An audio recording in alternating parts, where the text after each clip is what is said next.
Welcome everyone. The topic is body cavity and organs.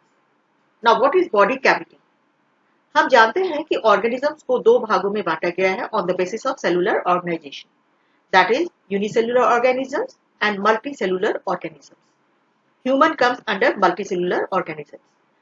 Multicellular organisms के शरीर में कई कैविटी होती है जो शरीर के अंगों को यानी ऑर्गन्स को पकड़ के रखती है और उसकी रक्षा करती है. Now human body को on the basis of cavity दो भागों में डिवाइड किया गया है, dorsal body cavity and ventral body cavity. Dorsal cavity शरीर के बैक साइड में होती है और इसे posterior body cavity भी कहते हैं और ventral body cavity शरीर के फ्रंट साइड यानी कि अग्र भाग में होती है और इसे anterior body cavity भी कहते हैं. बॉडी कैविटी का पहला भाग है डॉर्सल बॉडी कैविटी. इसे फिर से दो भागों में बांटा गया है, पहला क्रेनियल कैविटी और दूसरा वर्टिब्रल कैविटी. क्रेनियल कैविटी के अंदर ब्रेन होती है जो ढकी हुई रहती है स्कल की हड्डियों से. वर्टिब्रल कैविटी के अंदर स्पाइनल कॉर्ड होती है जिसे हम रीढ़ की हड्डी भी बोलते हैं. ब्रेन से स्पाइनल कॉर्ड के अंत तक तीन सतह वाली मेम्ब्रेन यानी कि परत होती है जिसे मेनिंजेस कहा जाता है.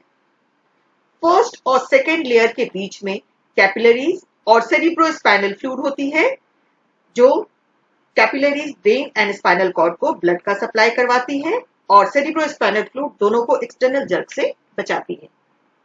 जब कभी सेरिब्रोस्पाइनल फ्लूइड में वायरस या बैक्टीरिया प्रेजेंट हो जाता है तो उस इंफेक्शन को हम मेनिंजाइटिस कहते हैं.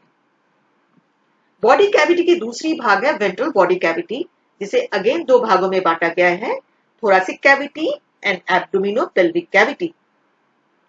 लंग्स, हार्ट thoracic cavity में प्रेजेंट होती है और abdominopelvic cavity को अगेन टू हाफ्स में डिवाइड किया गया है, that is abdominal cavity and pelvic cavity. Abdominal cavity में प्रेजेंट होती है major portion of digestive tract, liver, spleen and associated glands, जबकि पेल्विक कैविटी में प्रेजेंट होती है urinary bladder, reproductive organ, rectum and anus. Now what is serous membrane? Serous membrane दो सतह वाली एक ट्यूब है जिसकी एक सतह कैविटी के आंतरिक सतह से जुड़ी होती है और दूसरी ऑर्गन से जुड़ी होती है. दोनों सतहों के बीच में जो फ्लूइड फ्लो होती है उसे सीरस फ्लूइड कहते हैं जो हमारे ऑर्गन्स को प्रोटेक्ट करती है किसी भी तरह के एक्सटर्नल जर्क से. लंग्स, मीडियास्टिनम और डायाफ्राम को सीरस मेम्ब्रेन की जो सतह जोड़ती है उसे प्लूरा कहते हैं और डाइजेस्टिव ट्रैक्ट को सीरस मेम्ब्रेन की जो सतह जोड़ती है उसे पेरिटोनियम कहते हैं. Now let's have a recap. On the basis of cavity body is divided into two halves, dorsal body cavity and ventral body cavity. Dorsal body cavity is the back side of the body and ventral body cavity is the front side of the body. Dorsal body cavity includes cranial cavity and vertebral cavity.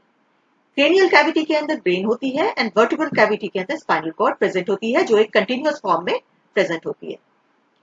Ventral body cavity again two halves में divide है, thoracic cavity and abdominopelvic cavity.